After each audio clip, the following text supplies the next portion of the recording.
Hola, muy buenos días a todos. Bueno, en el día de hoy vamos a hablar de una charla abierta de prevención de infecciones en el ámbito laboral. Yo soy la doctora Dolores Serra, médica especialista en infectología, y así es que comenzamos.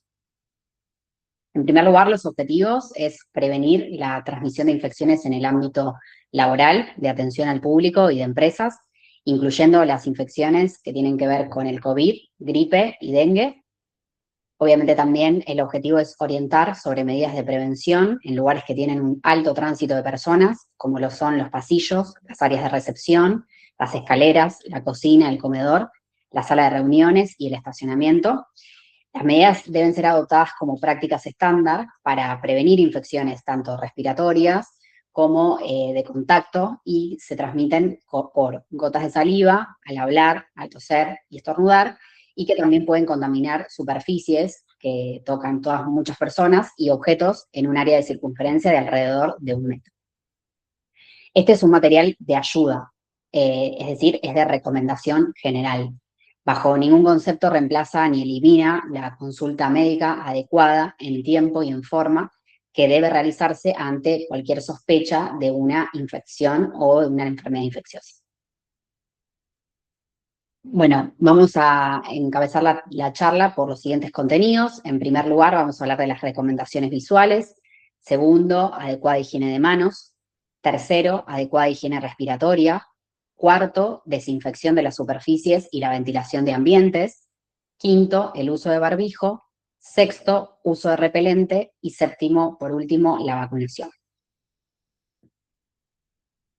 En cuanto a lo que tiene que ver con las recomendaciones visuales, en todo momento siempre es recomendable colocar a disposición del público en general información sobre la adecuada higiene de manos y también una apropiada higiene respiratoria ante la presencia de síntomas de una infección respiratoria. Las recomendaciones visuales suelen ser de mucha utilidad como recordatorios en todo lo que son los puntos de acceso a las instalaciones, sobre todo en lugares que sean fácilmente visibles a los empleados, como puede ser para el público en general y clientes, invitados y visitantes. Siempre, dependiendo del tipo de empresa que se esté hablando, es deseable incluir mensajes que tienen que ver con varios idiomas. Acá vamos a ver una serie de ejemplos de distintas recomendaciones visuales que las personas pueden obtener y acceder, como por ejemplo el hecho de la seguridad, utilizando una adecuada protección personal, también el hecho de las normas del baño, que deben incluirse en todos los lugares en donde, por ejemplo, cerrar la puerta, usar jabón, bajar el asiento, colgar la toalla. También es muy importante, es obligatorio en algunos sectores, ¿sí? Utilizar un gel o alcohol desinfectante. Por favor, siempre también el hecho de áreas comunes como son el comedor, la cocina, tener siempre adecuadas recomendaciones de prevención con la basura, ¿sí? Con cómo utilizar la basura.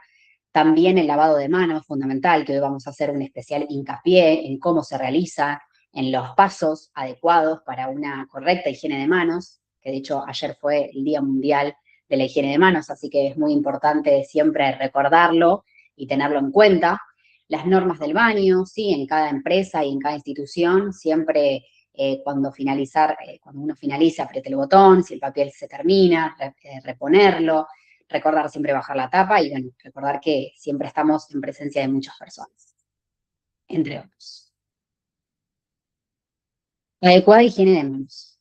Una adecuada higiene de manos puede realizarse a través de dos acciones sencillas que requieren de un correcto conocimiento de ambas técnicas.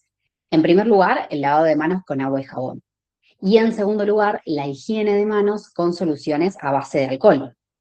Siempre es importante recordar que las manos tienen determinados momentos la higiene de manos, ¿sí? Frecuentemente, sobre todo antes y después de manipular la basura o los desperdicios, antes y después de comer, manipular alimentos y o amamantar, luego de haber tocado superficies públicas como lo son los mostradores, los pasamanos, los picaportes y las barandas, después de manipular dinero, llaves, animales, etc., y también después de ir al baño o de cambiar pañales. Es muy importante recordar todos estos momentos porque son los momentos en los cuales uno tiene que realizar esta adecuada higiene de manos. Para comenzar a hablar del lavado de manos con agua y jabón, es necesario e indispensable que se tengan los insumos como son jabón líquido y también toallas descartables y o el secador de manos por soplado de aire. Hay lugares que estas dos cosas están a la vez, o sea, hay toallas y también hay secador de manos por soplado de aire, pero hay lugares que solamente hay uno u otro. Independientemente de los materiales, para reducir eficazmente el desarrollo de microorganismos en las manos, el lavado de mano debe tener una duración de 40 a 60 segundos. No es solamente ponerse agua y ya está, sino que es importante que este tiempo se cumpla.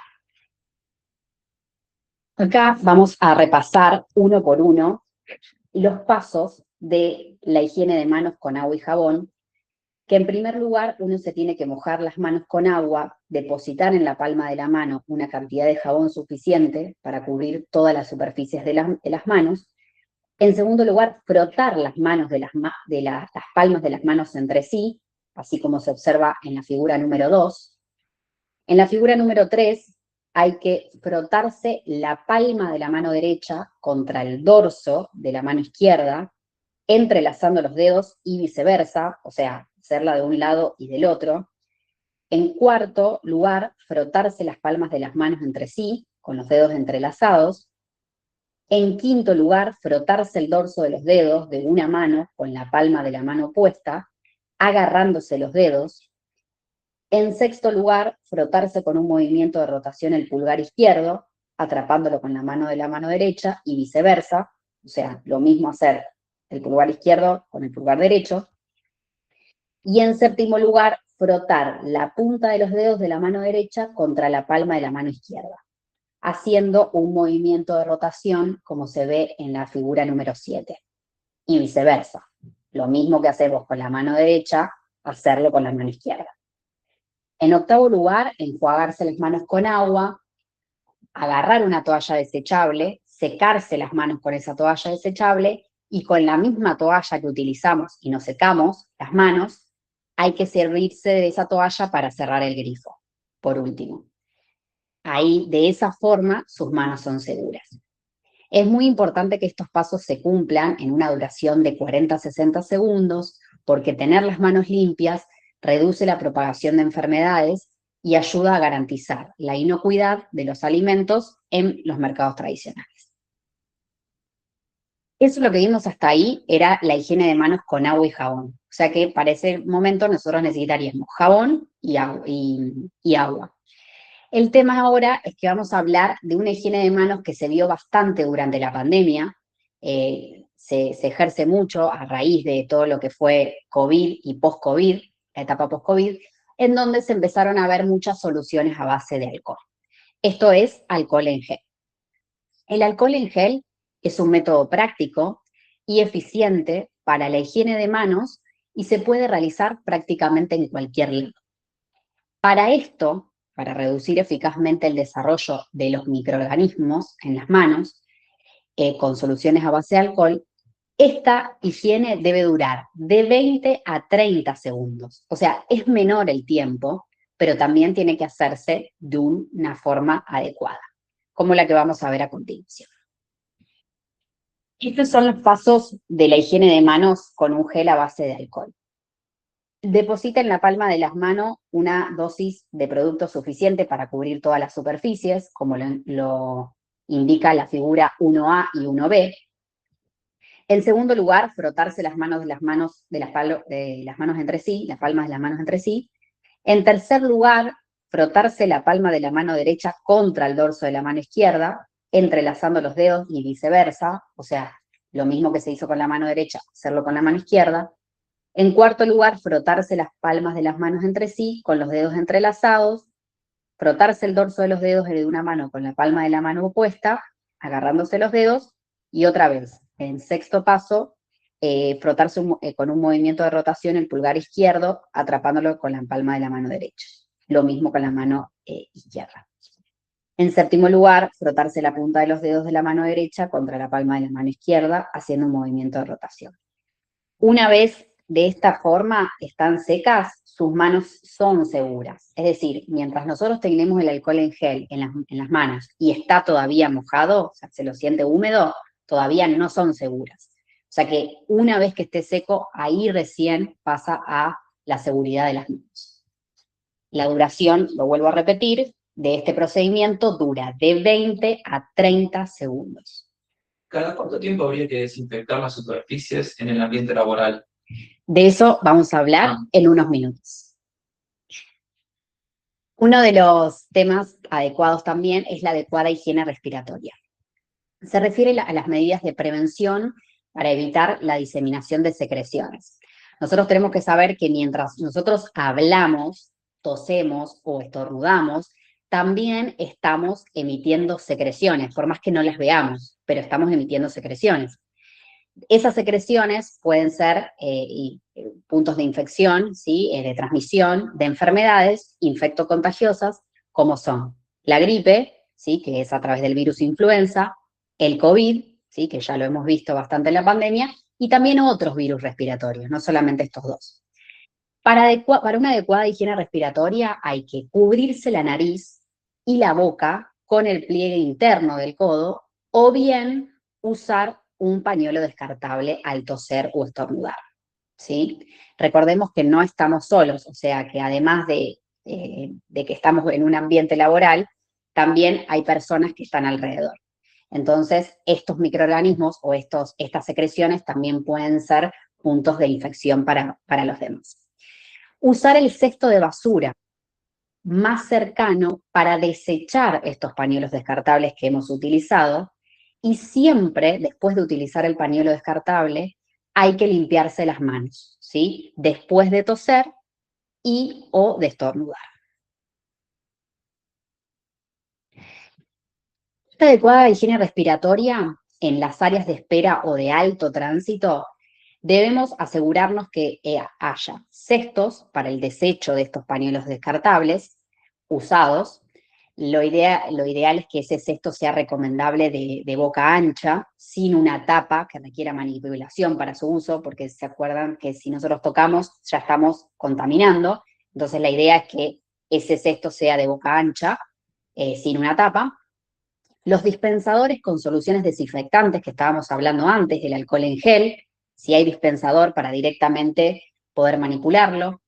El alcohol en gel es el estándar internacional por alta eficiencia demostrada. El lavado de manos, volvemos a hacer hincapié en que lavarse las manos adecuadamente salva vidas, ¿sí? Limpiando tus manos.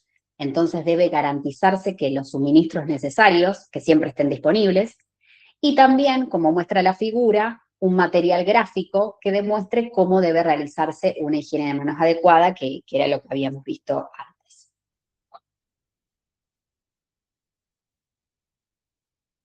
Muy importante es, si algún trabajador o trabajadora presenta síntomas o signos compatibles como resfrío, gripe, neumonía, bronquitis o es un paciente asmático, alérgico, respiratorio, enseguida conocimiento inmediatamente a las autoridades de la institución y al personal médico a cargo de la misma, debiendo ser evaluado por personal médico con una historia clínica confeccionada y los antecedentes clínicos personales.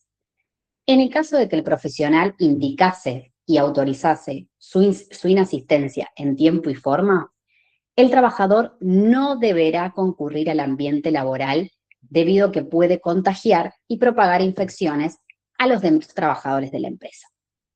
Es necesario que esto se haga de inmediato, ya que puede comprometer al resto de los trabajadores de su equipo y de su funcionalidad. Esto lo vuelvo a remarcar porque es muy importante en todos los ambientes laborales, en todas las empresas, porque una vez que el paciente tenga, o la persona tenga estos síntomas, debe dar comunicación enseguida a sus autoridades y a los médicos para que otras personas no se contagien, ¿sí? Para evitar la diseminación de esa enfermedad infectocontagiosa, que de hecho es infecciosa, o sea que puede contagiar a otras personas, al resto de el equipo de trabajo. Y acá vamos a hablar, bueno, un poco en cuanto a la pregunta que nos hacían recién, uno de los empleados, la desinfección de las superficies y la ventilación de ambientes. Este es otro punto muy importante a tener en cuenta a la hora de prevenir las infecciones en el ámbito laboral, porque la contaminación de las superficies y los objetos es una de las vías más frecuentes de transmisión de infecciones respiratorias. Así es una de las más frecuentes. Diversas superficies, ¿sí?, tienen que ser desinfectadas regularmente para minimizar el riesgo de transmisión por contacto. Esto es, los mostradores, las barandas, los picaportes, las puertas y los escritorios, todas las estructuras que tocamos frecuentemente y cada día. Bueno, todo eso debe ser desinfectado regularmente, y sobre todo en cuanto al uso y al manejo que se le haga cada día. La desinfección debe realizarse, miren, ahí está contestar a la pregunta, diariamente. La desinfección debe realizarse todos los días. Y esta frecuencia depende del tránsito y de la acumulación de personas, como les decía. La época del año, no es lo mismo verano que invierno, no es lo mismo la cantidad de gente que hay en verano y en invierno que en otoño, en primavera. Entonces, también tiene que ver la época del año que estemos hablando y la complementación con la ventilación. O sea, es importante la desinfección, pero también es importante la ventilación, que no es lo mismo en épocas de verano como ventilamos que en invierno. Antes de aplicar cualquier tipo de desinfectantes, debe realizarse la limpieza. La limpieza de las superficies con agua y con detergente. Esta limpieza tiene por finalidad, obviamente, remover de forma mecánica la suciedad presente. Ahora vamos a hablar de estos dos pasos. La limpieza húmeda, esto obviamente está avalado por la Organización Mundial de la Salud y la Organización Panamericana de la Salud. La forma sugerida siempre es limpiar con una forma húmeda con un trapo o un paño en lugar de la limpieza seca, que sería barrer con una escoba. Entonces, siempre vamos a preferir lavar en húmedo para eliminar la suciedad. Un procedimiento sencillo es una técnica que se llama del doble balde y del doble trapo. En primer lugar, hay que preparar un recipiente, que es el balde 1, con una solución con agua tibia y detergente de uso doméstico, suficiente para producir espuma. En segundo lugar, sumergimos ese trapo, ¿sí?, en la solución preparada en el balde 1, escurrimos y friccionamos las superficies a limpiar. Tener en cuenta que las superficies a limpiar siempre vamos de la zona más limpia a la zona más sucia, ¿sí? Eso también es importante. Limpiar desde la zona más limpia a la zona más sucia. Repetir el paso anterior, ¿sí?, otra vez con el mismo trapo y el mismo balde, hasta que quede visiblemente limpio. Cuando nosotros vemos que queda visiblemente limpio el espacio, enjuagamos con un segundo trapo y un segundo balde, sumergido en el segundo recipiente, con solución de agua con detergente también. ¿Por qué es eso?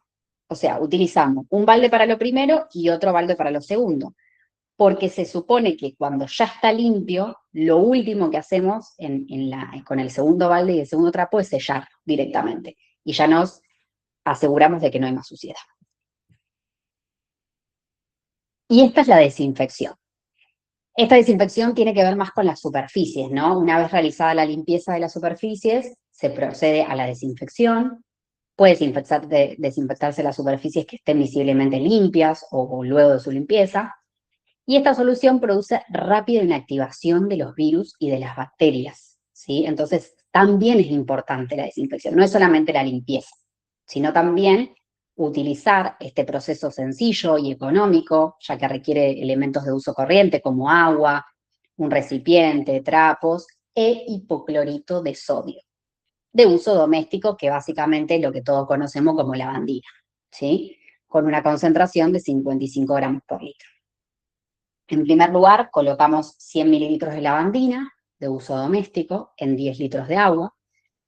En segundo lugar, sumergimos el trapo en la solución preparada, escurrimos y friccionamos la superficie a desinfectar y luego dejamos secar. Lo mismo, si dejamos secar, ahí empieza a hacer el efecto. El personal de limpieza debe utilizar el equipo de protección individual para la limpieza y la desinfección. Otro paso importante para la desinfección es la ventilación, ¿sí? De ambientes. La ventilación es fundamental en ambientes cerrados para evitar y prevenir infecciones respiratorias, sobre todo en invierno, ¿sí? O de bajas temperaturas. Debe hacerse con regularidad porque hay que permitir el recambio de aire, ya que al estar encerrados o con un método de calefacción encendido, favorece la propagación de enfermedades infecciosas. En otras circunstancias y lugares, se recomienda que se asegure el recambio de aire mediante lo que se denomina la ventilación cruzada. Cuando hablamos de ventilación cruzada, es que hay que generar una corriente de aire natural abriendo una ventana o ventanas o puertas que están en lados opuestos de la habitación, ¿sí? Porque de esa forma se asegura el flujo constante que refresca, que elimina la humedad y que renueva el ambiente, sin usar energía eléctrica. Así que es muy importante este paso también. Bueno, un poco se contestó la pregunta que habíamos hablado al principio de la desinfección. Y después vamos a hablar del uso de barbijo. Bueno, el barbijo tuvo mucho, sobre todo, que ver y gran repercusión a nivel mundial, no solamente entre nosotros, sino a nivel por el tema de la pandemia. ¿Sí? Empezamos todos como, bueno, tengo que utilizar el barbijo, no lo utilizo, ¿cuándo lo tengo que utilizar? Una vez que ya había pasado la pandemia y todo lo del COVID, bueno, eh, se empezó a estigmatizar mucho el hecho del barbijo, ya nadie lo quería usar. Ahora es, bueno, todo lo contrario, uno ya empieza a ver raro cuando hay alguien que está utilizando el barbijo y se preocupa también automáticamente, pero en las empresas, o sea, en el ámbito laboral que estamos nosotros hablando, no se recomienda el uso de barbijos de manera rutinaria. O sea, porque sí, tanto en los trabajadores como en las trabajadoras que atiendan al público. O sea, uno no lo va a usar porque, bueno, por las dudas, para protegerme por las dudas, ¿sí? Esto es muy importante tenerlo en cuenta. Solamente el uso de barreras protectoras personales, como los barbijos, está recomendado para 3 específicas personas que sí lo pueden tener y que sí es recomendable que lo tengan, pero no es obligatorio. En primer lugar, las personas que presentan síntomas respiratorios detectados, o sea, y que ya fueron evaluados por personal médico y no contagian. Hay muchas personas que tienen, ¿sí? Alguna patología de base que, porque quieren proteger a los demás y sobre todo porque se quieren proteger a ellos mismos, que necesitan tener un barbijo porque tienen alguna inmunodeficiencia, tienen bajas las defensas, están bajo un tratamiento biológico. Bueno, datos específicos de la persona, ¿sí? Que tienen que ver con sus antecedentes personales, que por ese motivo esa persona se va a proteger en el ámbito laboral. Pero no quiere decir que todos lo tengan o lo tengan que tener. En primer lugar, personas con factores de enfermedades de riesgo, como son las inmunosuprimidas, lo que estaba contando recién, tratamiento biológico y corticoides, o oncológico también, que en ese caso se va a determinar específicamente con las personas. Y en tercer lugar, el personal de salud, ¿sí? Que atiende a las personas con sistemas respiratorios, ¿sí? Es decir, hoy en día, por lo que estamos atravesando, todas las personas y a nivel epidemiológico, no se recomienda el uso de barbijos de manera rutinaria. Estamos hablando en el ámbito laboral, ¿no? Así que esto es muy importante tenerlo en cuenta.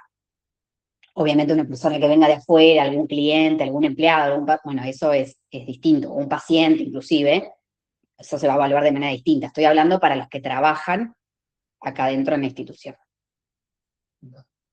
Me pregunta, ¿el uso de un barco que tiene antivirus es tu especialidad? Sí, es mía.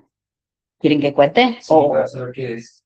No, o sea, no tienen nada que ver con esto, pero bueno, fue una de las razones que estamos últimamente hablando, una de las noticias, es así, un barco actualmente, o sea, un crucero que salió de Ushuaia, detectó mientras estaba en viaje ¿sí? No, ya no estaba más en Argentina, sino que estaba a bordo, un brote de hantavirus en 6 casos sospechosos y ya 3 murieron.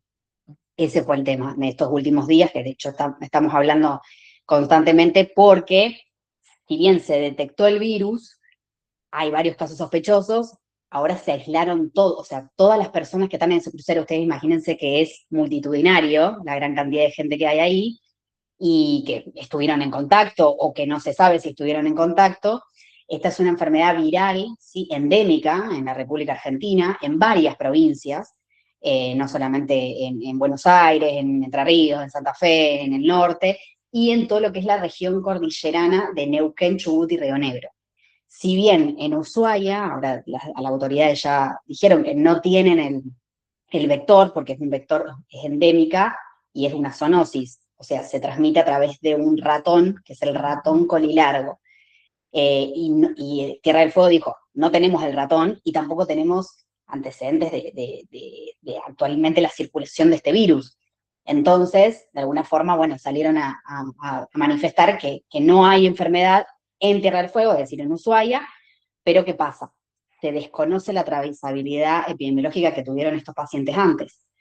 Quizás no se sabe si estuvieron en otra de las provincias en donde sí está el ratón y en donde sí hay circulación.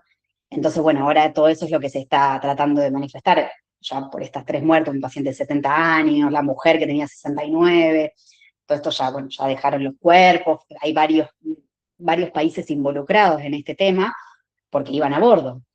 Y ahora están pensando, una de las últimas noticias que leí esta mañana, en, o sea, no llegar a destino, porque el destino iba a ser Cabo Verde, una ciudad en África, ya directamente ir a otro lugar en donde puedan depositar estas personas, que son muchísimas, y que bueno, son todos posibles sospechosos de tener Hanta. Es una enfermedad grave, sí, es bastante grave, infecciosa, con síntomas respiratorios, que puede evolucionar a un shock cardiogénico y a la muerte.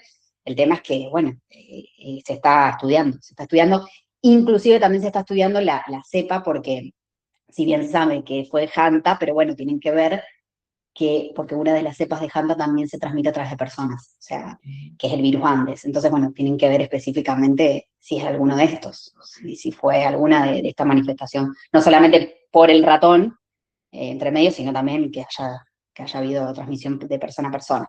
Se está estudiando, se está evaluando, obviamente es algo bastante grave, estamos en todas las noticias hablando de esto. No tiene que ver, Hanta, con todo esto, específicamente con lo que estamos hablando acá en la clase, o sea, no, es otra cosa, no tiene que ver con prevención, pero bueno, siempre, al ser una enfermedad endémica en Argentina, que nosotros la podemos adquirir, lamentablemente siempre hay casos, sobre todo en lo que es noviembre a marzo, siempre se manifiestan los casos en estas provincias, pero no es que están todas las provincias de la Argentina, ¿sí? Hay determinadas provincias que manifiestan casos, sobre todo en los trabajadores rurales, los que tienen contacto con estos ratones, ¿sí? En los que van a limpiar esos galpones que están sucios hace mucho tiempo y entran y están las ratas ahí. Bueno, eso, la rata lo que hace es como aerosolizar esas secreciones, ya sea de orina, de materia fecal. La persona, el trabajador, inhala esas secreciones y ahí es donde se contagia a nivel respiratorio con este virus. Entonces ahí es la gravedad, nosotros donde más tratamos de prevenir es en estos trabajadores rurales. El tema es que ahora con este virus Andes también puede transmitirse de persona a persona, y ahí está la gran gravedad, y bueno, estamos obviamente sacando todas las medidas de prevención y todo de Hanta, que bueno, en Argentina necesitamos saberlo, pero bueno, ahora con este crucero se expande al mundo. Y ahí está, ¿no? Un poco, bueno, veniendo acá, hablando del barbijo, ¿no? Cómo las enfermedades infecciosas pueden afectar, ¿no? De un momento para el otro, que lo tenemos acá y a todo el mundo, ¿no? Que lo hemos visto claramente, ejemplo claro en los últimos años con el COVID. Una pregunta particular, David. Sí. ¿Cuánto tiempo desde que uno se contagia tiene para esparcirlo, para contagiar a los demás? Desde que uno contrae la enfermedad hasta que puede contagiarlo. Que puede contagiarlo. Sí, se vio que es de 45 días el tiempo, es larguísimo. Desde que o sea, desde que se lo adquiere hasta que empieza con los síntomas. Es mucho, entonces ese lapso ya puede contagiar. Exacto. Sin saber que tiene la enfermedad. A veces no manifiesta ningún síntoma, o puede empezar a manifestarlo a los 30 días, 40 días, y desde ahí empezar a contagiarlo. El tema es que es muy importante esto de la detección temprana, que digo yo, porque si vos no sabés que tenés la enfermedad, obviamente no la podés sospechar y obviamente no podés hacer el diagnóstico correcto. Entonces, apenas el paciente tiene estos cuadros respiratorios o tiene una sospecha de haber estado con un ratón o con alguien que tuvo un cuadro gripal o pseudogripal o manifestación respiratoria, enseguida se tiene que hacer el diagnóstico para prevenir específicamente, como decís vos, o sea, los que están al lado, para que no los haya contagiado, ¿sí? Porque es muy fácil, como te digo, la diseminación, ¿sí? En las personas también con este virus específico. Ahora se está estudiando, lo que se está viendo es que se está estudiando qué cepa es, eh, porque, a saber, fue confirmado que fue hantavirus, eso seguro. El tema es que, claro, tienen que ver si fue esta que se transmite de persona a persona, que es muy loco.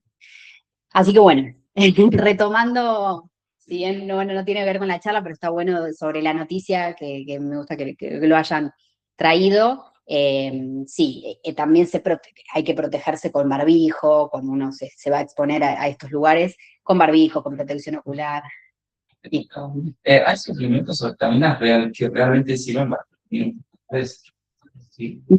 No, ni suplementos ni vitaminas. El tema es mantener una buena salud, que digo yo, en general. A veces algunos suplementos son buenos en cuanto a mejoría de las defensas de uno, pero en realidad lo que es necesario es hacerse los chequeos, controlarse que uno esté, o sea, tenga bien los glóbulos rojos, los glóbulos blancos, las eh, vitaminas, y que uno propio o sea, que los alimentos lo tienen, pero bueno, también es importante hacerse, o sea, los controles de que uno está bien en defensa, ¿no? Pero no, los suplementos no.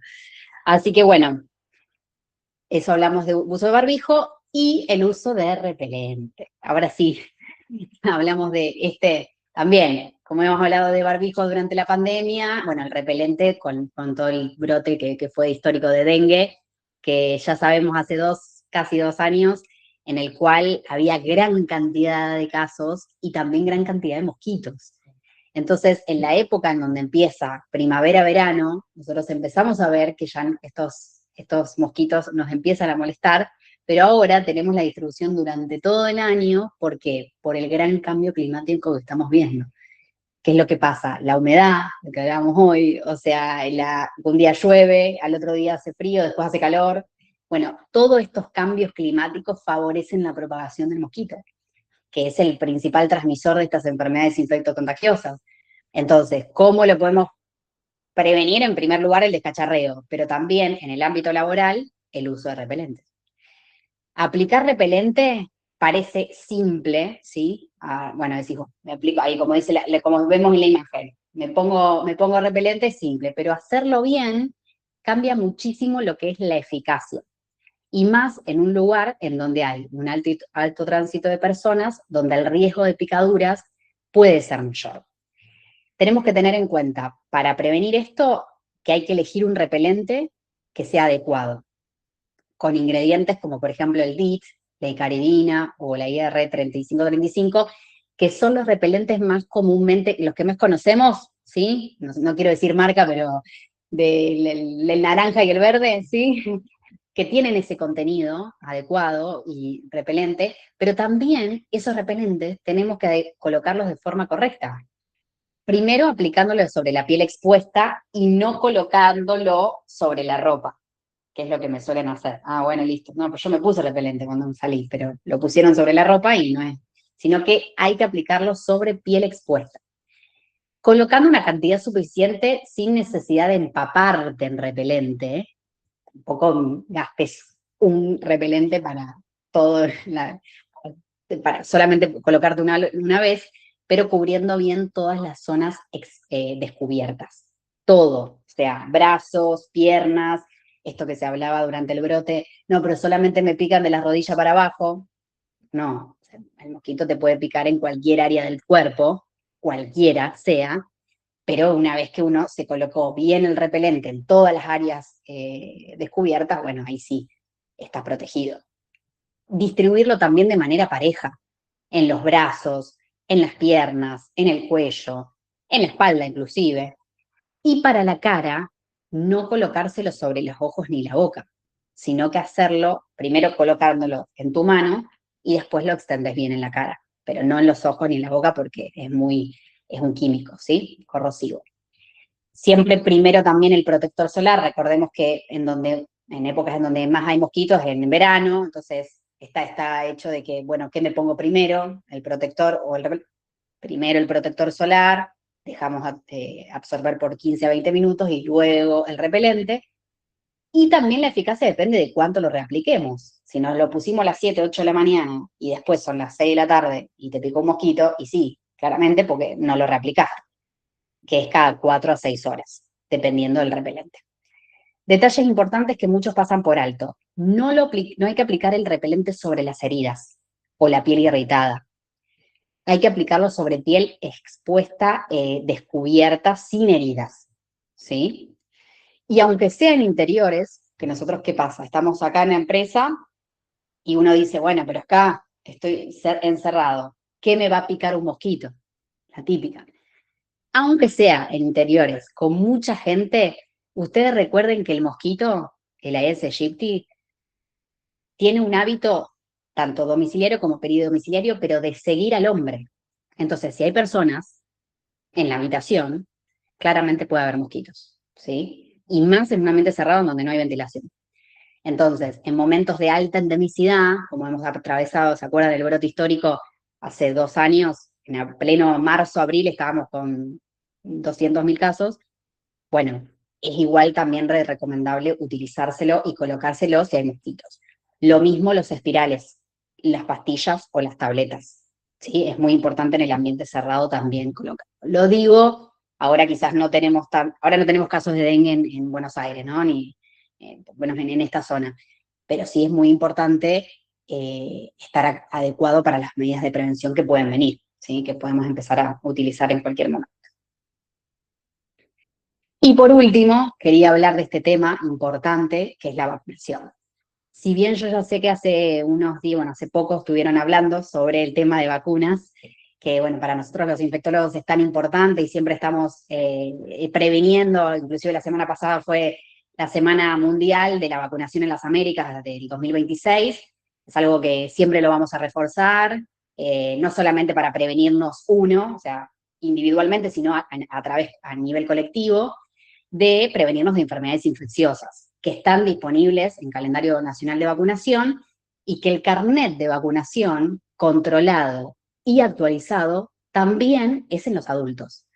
Muchos me dicen, bueno, pero mi hijo tiene todas las vacunas y está, claro, sí, tu hijo puede estar muy bien protegido, pero a lo mejor vos no como adulto.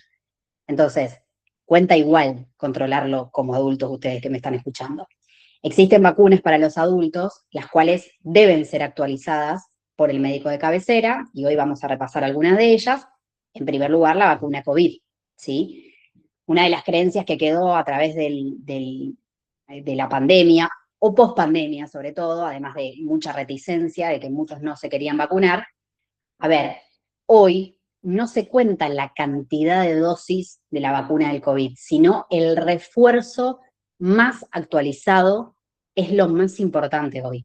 O sea, ya no son, no, pero yo ya me coloqué 4 vacunas, doctora, yo ya estoy, o 8 vacunas, y yo ya estoy cubierto. No se tiene en cuenta la cantidad de vacunas que vos te colocaste de COVID, sino el refuerzo más actualizado.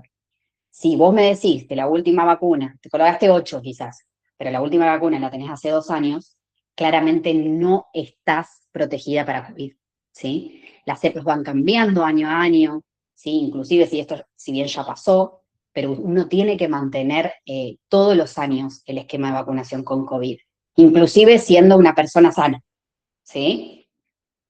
Vacuna COVID, gripe anual, otro de los temas a abordar, que ya lo hemos hablado en el último tiempo, que es la vacuna antigripal, ¿sí? Que es todos los años. Las cepas lo mismo.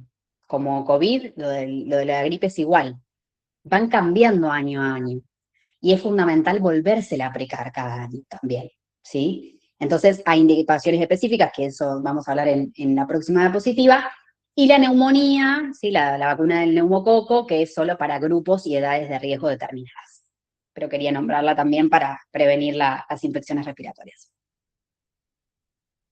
Bueno, ya estamos llegando casi al final. Esto es muy importante evaluarlo para todos, no solamente para las personas que nos van a ver hoy, sino también para los convivientes, ¿sí? De ustedes, con respecto a las indicaciones de vacuna antigripal en el adulto.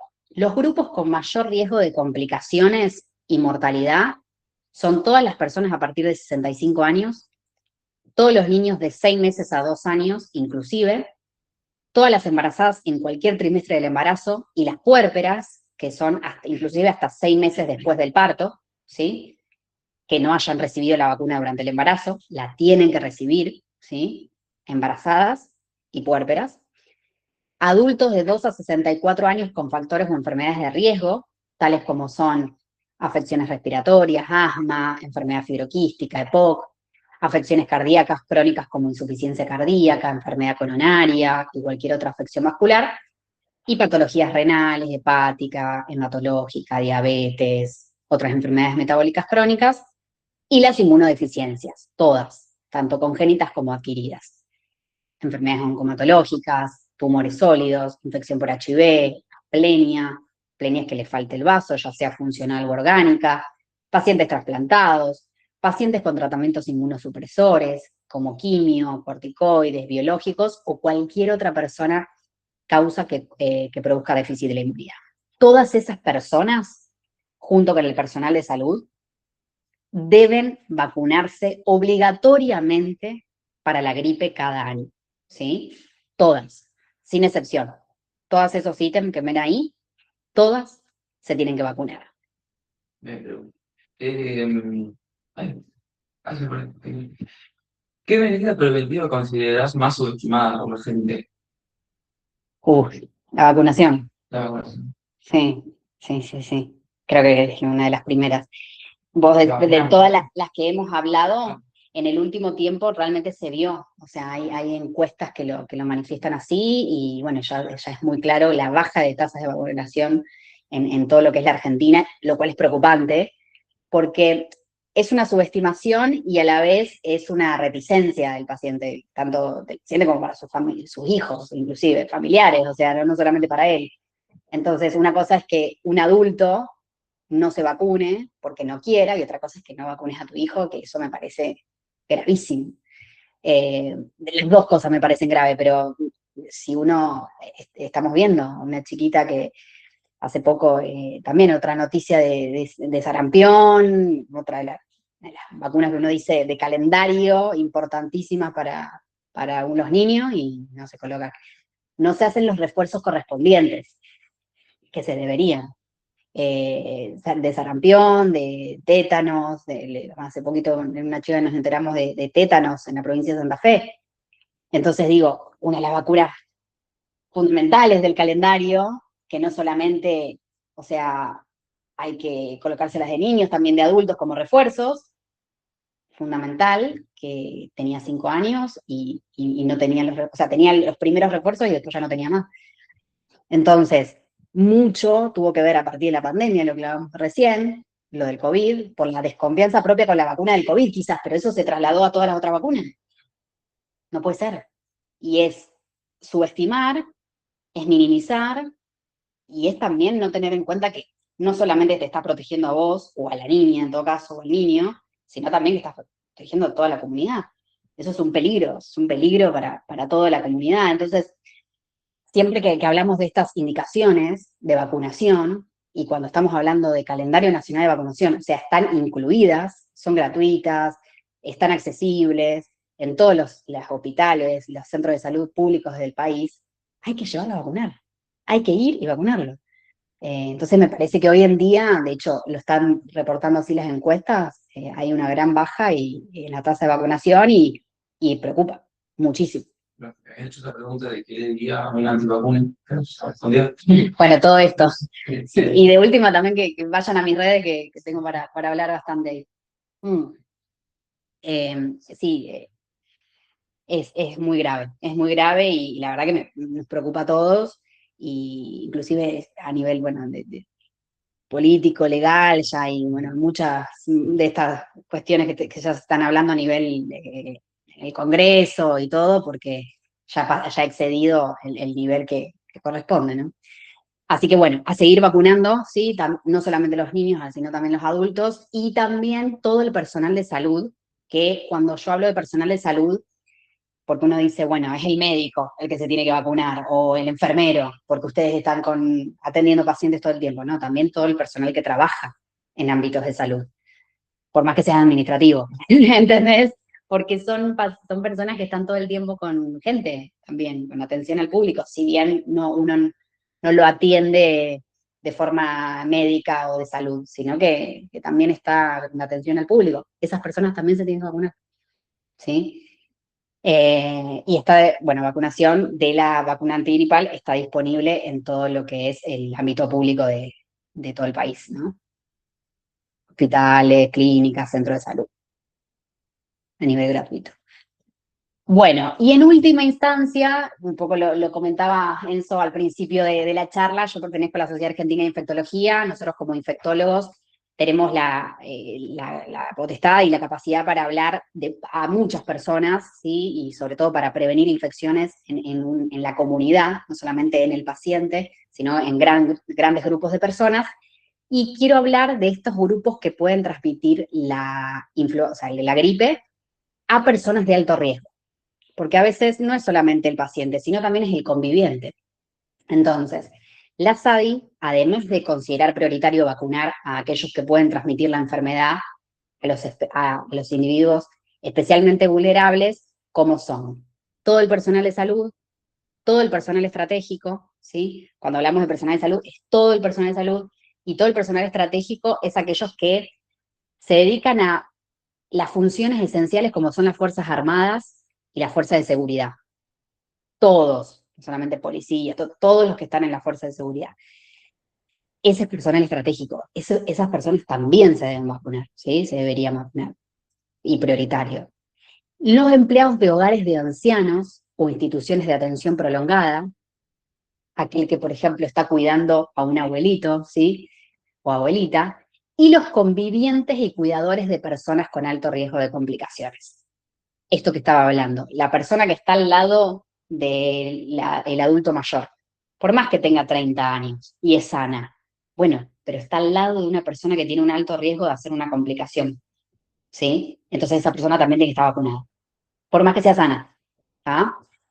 Fuera de los grupos antes mencionados, la vacuna también puede ser administrada en las siguientes situaciones: viajeros, fundamental los viajeros, independientemente de la época del año, todos, el personal docente, aquellos que están, los maestros, los que están dando clases, trabajadores de la industria avícola y de la salud de las aves, y cualquier persona que desee evitar padecer la gripe o sus complicaciones a partir de los 6 meses de vida.